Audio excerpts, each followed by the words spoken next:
My brother and I didn't think it was all that wise. I mean, turning off the TV, what kind of wisdom is that? You know, as far as we were concerned, it was child abuse. But at any rate, you know, she said we had to turn off the TV, had to read 2 books apiece from the Detroit Public Library, submit to her written book reports, which of course we didn't understand, and she couldn't read them because she'd be putting little check marks on them and underlining things. And so we thought she was reading these things. But, you know, the interesting thing is that between the covers of those books, even though we were desperately poor, I could go anywhere, I could be anybody, I could do anything. I began to know things that nobody else knew. And boy, you talk about a sense of empowerment. When you go from feeling like a dummy to thinking that when something new is presented, you should be the first one to grasp it, it is an extraordinarily empowering feeling. And that continues to go with you wherever you go. And you begin to think that just because someone else says this can't be done, doesn't mean it can't be done. Because they can only speak for themselves. They cannot speak for you. And that's how you begin to shed that victim's mentality. It makes all the difference in the world. You know, I have a very good friend, by the name of Walter Anderson. He's a publisher of Parade magazine. And Walter grew up on the wrong side of the tracks in New York City. And his father did not like to see him reading. He thought reading was a useless thing. And would beat him if he ever caught him reading. And would beat his mother, and was just an incredibly violent person. Walter would sneak away so that he could read. And he learned to write and to express himself. He went off to Vietnam, became the youngest sergeant in history. All the things that he was reading and knowing, and that determined feeling that he had. After he got out of the Army, he came back, he went to college, valedictorian of his class, and went on. And today, he is the publisher of the largest circulation literary vehicle in the world. From an environment where you weren't supposed to read, to publisher of the most widely read magazine in the world. Is that an amazing story? It just goes to show what happens when someone, regardless of the incredibly horrible circumstances, decide that they're not going to yield to whatever those pressures are, but instead they decide to create a dream within themselves that allows them to move on. You know, my mother, even though she only had that 3rd grade education, was very inspirational to me. And when I would come home and I would have problems and I would be complaining about something, she always had the right thing to say. I remember once I was complaining about racism and bigotry that I had encountered. And she said, you know what? If you walk into an auditorium full of bigoted, racist people, she said, you don't have a problem. She says, they have a problem. Because you see, when you walk in there, they're all going to cringe. And they're going to wonder if you're going to sit next to them. Whereas you can go sit anywhere you want. They're going to have a heart attack, you know? And, you know, when I began to think about, you know, that and that kind of wisdom, I began to realize that, in fact, you really don't have any problems. And you need to develop the right mindset so that you're not upset all the time, frequently about things that really shouldn't be a problem. You know, when I was an intern at Hopkins, whenever I would go onto the wards with my scrubs on, invariably one of the nurses would say, Mr. Brown isn't quite ready to be taken to the OR yet, assuming that I was an orderly. And I would just say, well, gee, I'm sorry he's not ready. I'm Dr. Carson from surgery, and they would turn about 18 shades of red. And I would say, no problem, you don't need to be embarrassed, you didn't know. I would be very nice to them. And do you know they would do anything for me? I mean, that was, I just had it made in the shade. But, you know, I could have reacted very differently. I could have gotten mad, I could have gotten offended, I had that little chip come off my shoulder and be all mad and react in a way that would be very negative. Or you can take the bigger picture perspective and you can say, you know, from this person's vantage point, every black man that they have ever seen in their life come in these wards in scrubs was an orderly. So why would they think differently than that? Doesn't mean that they're evil people. It means that they're reacting on the basis of what they know. And so much of life is like that.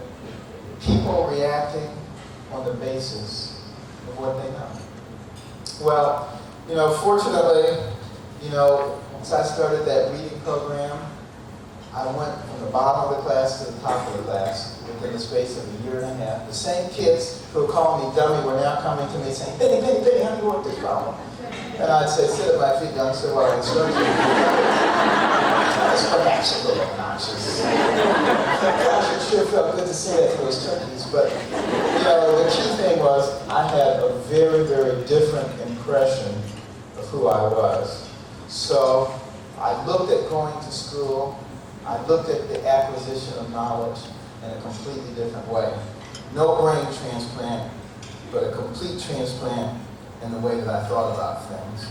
And, you know, so often, you know, that characterizes how we accept challenges. You know, suppose you were a rookie coming up to the major leagues for the first time. You go up to bat, and you look out there, and on the mound is Nolan Ryan. And you say, Nolan Ryan, he struck out more people than anybody in the history of baseball, has more no-hitters, more shutouts, he's got a 95-mile-an-hour fastball. I'm probably not even going to see the ball. Now, with that attitude, do you think you're going to get a hit? Probably not. Another rookie comes up, same talent, goes up to bat, looks out on the mound, says, Nolan Ryan, he's an old man. I'm probably going to knock the cover off this ball. He's going to approach that hitting assignment in a very different way. Same talent, very different thinking. I remember some years ago I went out to Yakima Valley in the state of Washington. I was invited by the school system to come out and speak to students. And I remember them telling me that these students will not react to you in the way that you're used to. They will not be respectful, probably won't listen, and don't even take it personally if they throw things at you. Well, that's just what you want to hear after traveling across the nation. And I remember going to the auditorium, and it was a madhouse. They were jumping over seats and throwing things and yelling, and I just quietly went up to the microphone. And I started talking about what it was like to live in an environment where you would walk in a room and turn the light on, and it would look like the wall was moving because there were so many roaches. And I started showing them how they could use their fingers to do multiplication instead of just addition and subtraction. You could have heard a pin drop in there. And when I finished, they didn't throw things. Standing ovation, they all wanted autographs. They all wanted photographs. And the school officials were saying, who are these kids? And I said, they're the very same kids. The difference is, I just spent an hour telling them what they could do rather than what they couldn't do. And it makes such an incredible difference when people begin to focus on what they can do as opposed to what they can't do. Where they can go as opposed to where they can't go. If I took a 9-inch beam and laid it across the stage here, any of you could walk across a 9-inch beam. That's wider than a curve. Even with high heels, you could walk across that. But what if I took that and I elevated it a mile in the air? Now who's willing to walk across it? Same beam, same feet, same ability, but now you're not going to do it. Why? Because all of your mental energy has been diverted from how to walk across the beam to what happens if I fall off. Fear of falling, fear of failure keeps so many people from trying something. Keeps so many people sometimes from getting out of a situation that they need to get out of because they don't know what awaits them on the outside. They won't try. but you'll never succeed if you don't try. You know, just about everybody's probably heard of the cleaning formula 409, right? Well, why do they call it 409? Because the first 400 they ain't getting work. But you know, they learn, and they didn't give up. And it makes all the difference in the world. And, you know, seeing how much potential there is in young people, that was really the thing that, you know, that made Candy and I. We started initially giving out money from our own pocket, $1,000 to students starting in the 4th grade for superior academic performance and demonstration of humanitarian qualities. They had to show they cared about other people too. Because we didn't want people who were just smart. You know, Kenneth Ray is smart, you know, Marquis de Sade is smart, Hitler was smart, but they didn't do good things. So you need to be smart and caring. And they get $1,000, it goes into a trust fund that's developed by our financial people. They get a statement each year in terms of how much it's worth. The school gets a trophy, every bit as impressive as any sports trophy you've ever seen anywhere. They get a medal to wear, they can go to a banquet, they get local press attention. And they begin to believe that they're world beaters. It's amazing some of the things that they've gone on to do. But more importantly, the other students begin to see them as being cool rather than as being nerds and geeks. You know, you give a 4th grader or a 5th grader a $1,000 scholarship and they are cool all of a sudden. And, you know, we find so many of the other students who are now trying. And we now have over 1,400 scholars in 9 states, and we're moving into a few more states this year. And it's my hope that by the time I die, we'll be in every school system in the country, and that every 4th and 5th grader in the United States will realize that they can get just as much recognition from academic performance and humanitarian qualities as they can from shooting a basketball. And that's the kind of thing that will begin to change our nation, starting at the grassroots, starting with the young people, creating new ideals. And we do need volunteers. Anybody wants to volunteer, carsonscholars.org. We need you. But, you know, you would have thought that having turned things around academically and understanding academics, life is going to be wonderful for me. But you see, I had another problem. I had a terrible temper. I was one of those people who thought they had a lot of rights. You ever meet anybody like that? The more rights a person thinks they have, the more likely someone is to infringe upon them. So people were constantly infringing upon my rights. I remember once a fellow hit me with a pebble. It didn't hurt, but I was incensed that he would dare hit me with a pebble. And I picked up a large rock, hurled it at his face, broke his glasses, almost put his eye out. Another time a fellow was trying to close my locker at school. I didn't want it closed. I struck him in the forehead with my fist. Unfortunately, still had the lock in my hand. Put a 3-inch gash in his forehead. I almost got expelled for that one. My mother was trying to get me to wear something. I didn't want to wear it. I picked up a hammer, went to hit her in the head with it. Fortunately, my brother caught it from behind before it found its mark. You know, other than that, I was a pretty good kid. But you can see how that temper can really create problems for you. And when I was 14, another youngster angered me. I took a large camping knife and tried to stab him in the abdomen. And fortunately, having a large metal belt buckle, the knife blade struck it with such force that it broke. And he fled in terror. But I was more terrified than he as I recognized that I was trying to kill somebody over nothing. I locked myself in the bathroom and started contemplating that. And you know, a number of years ago when I was in San Quentin as a speaker, you know, I looked out over all those hardened faces.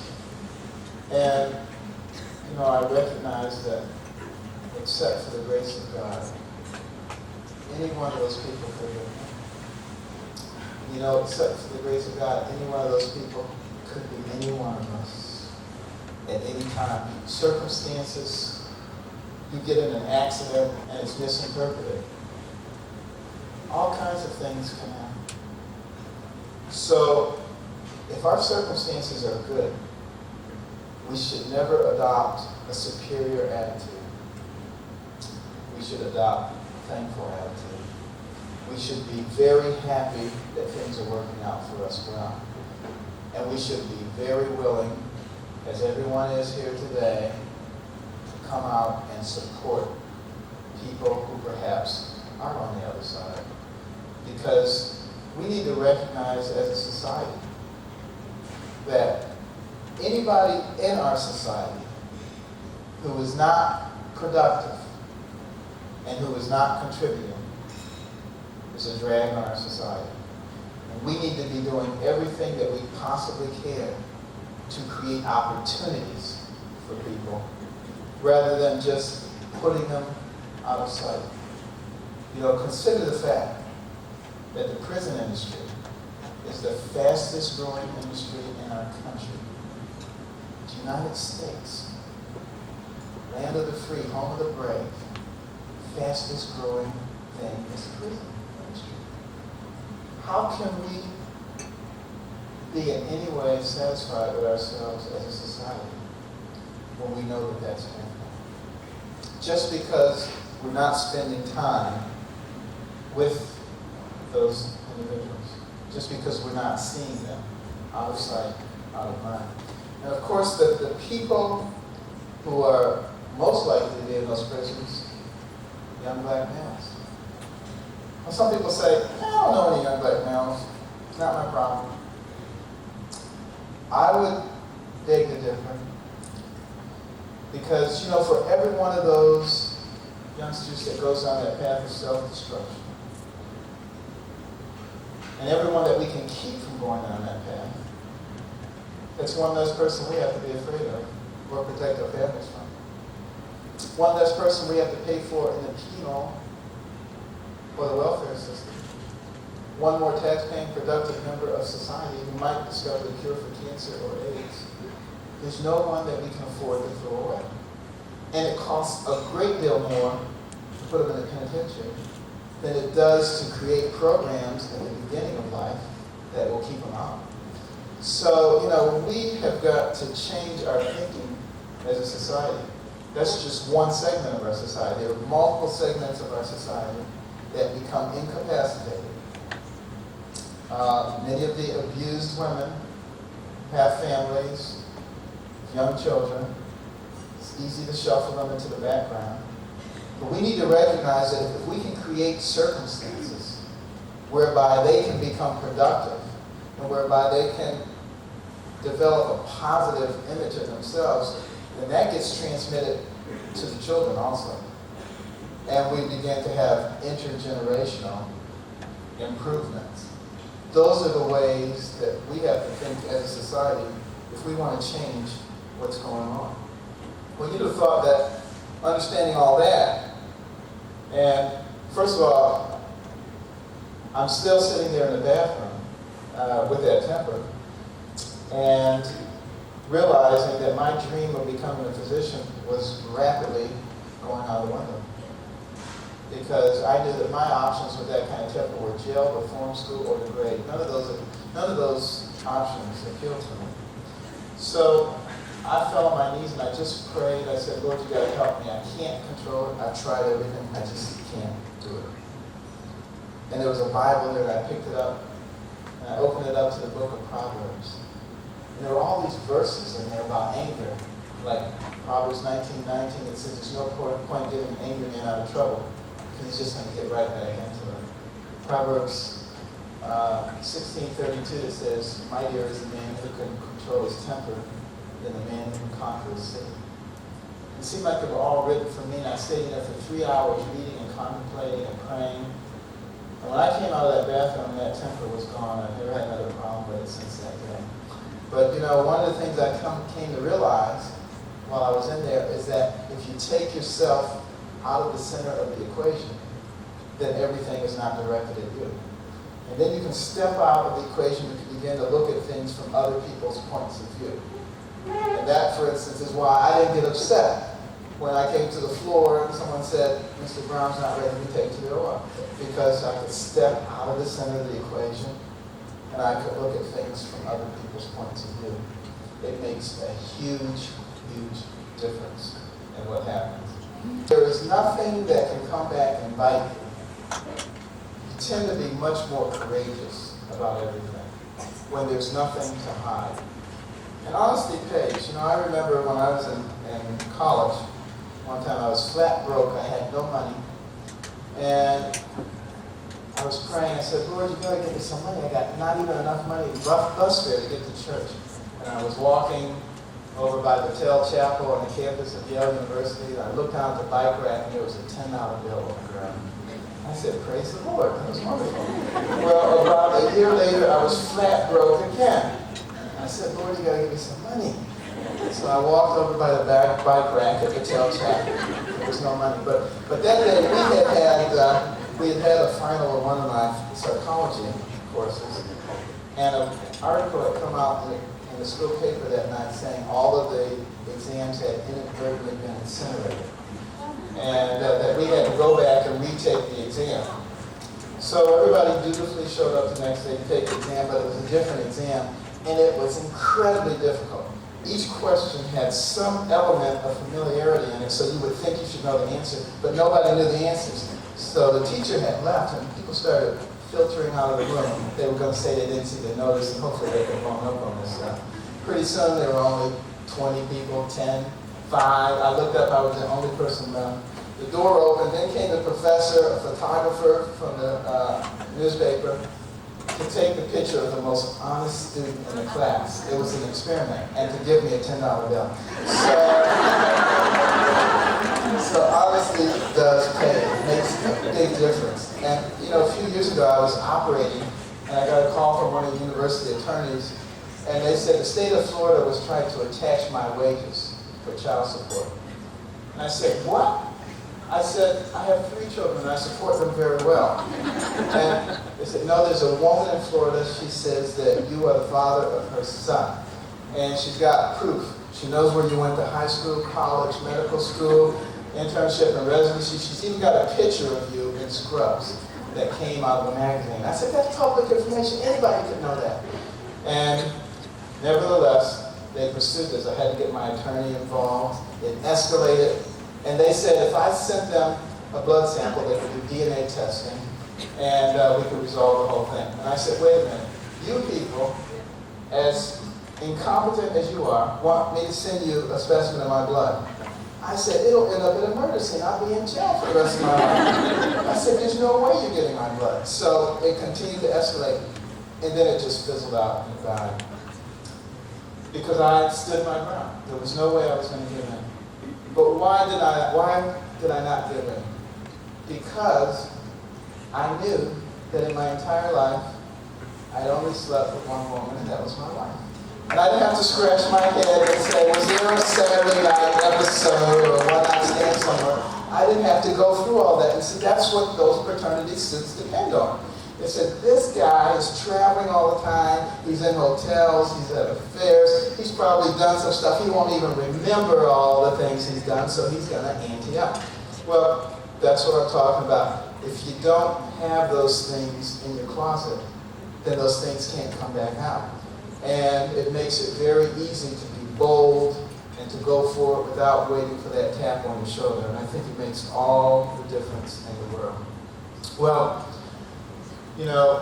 best worst analysis you have to be able to do. What do I mean by that? When you're ready to take a risk. You're ready to go out into uncharted territory. You're going to be ridiculed. You don't know what's going to happen. I got to tell you, I have tremendous faith in God, and I never think He will get me into anything He can't get me out of. My philosophy for success in life applies to virtually everybody, not just in medicine, and that is to think big.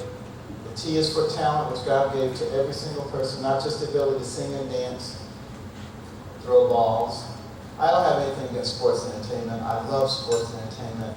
I'm actually working with Tony Dungy right now on bringing our scholarship program to Indiana. And as many of you know, I made a cameo appearance in a Hollywood movie last year, as a surgeon separating Siamese twins. So I don't have anything against sports entertainment. I just believe that we need to begin to reward academic talent if we don't want to go the same direction as all the other pinnacle nations that preceded us. The H is for honesty, lead a clean and honest life. And if you always tell the truth, you don't have to try to remember what you said 3 months ago. The I is for insight, which comes from listening to people who've already gone where you're trying to go. You don't have to reinvent the wheel. The it is for nice. Be nice to people, because once they get over their suspicion of why you're being nice, they'll be nice to you. You can get so much more done that way. The K is for knowledge, which is the thing that makes you into a more valuable person. Do I have a big house? Yes. Do I have a lot of cars? Yes. I grew up in Detroit. I like cars. All the things that ride on these things are important, of course. Are they important? Of course, they mean nothing. If they all disappear tomorrow, I really don't care, because I can give them all right back almost immediately with what's up here, or at least I could before managed care. And that's what Solomon meant when he said gold, silver, and rubies are nice, but we trade it far above those things, knowledge, wisdom, and understanding, because with those, you can get all the gold and silver and rubies you want. More importantly, you come to understand they don't amount to a hill of beans. And the most important thing is developing your God-given talents to the point where you become valuable to the people around you. The B is for books, which is the mechanism for obtaining that knowledge. And even though my mother couldn't read when we were growing up, she did eventually teach herself to read, got her GED, went on to college in 1994, got an honorary doctorate degree, so she's Dr. Carson now too. So never too late.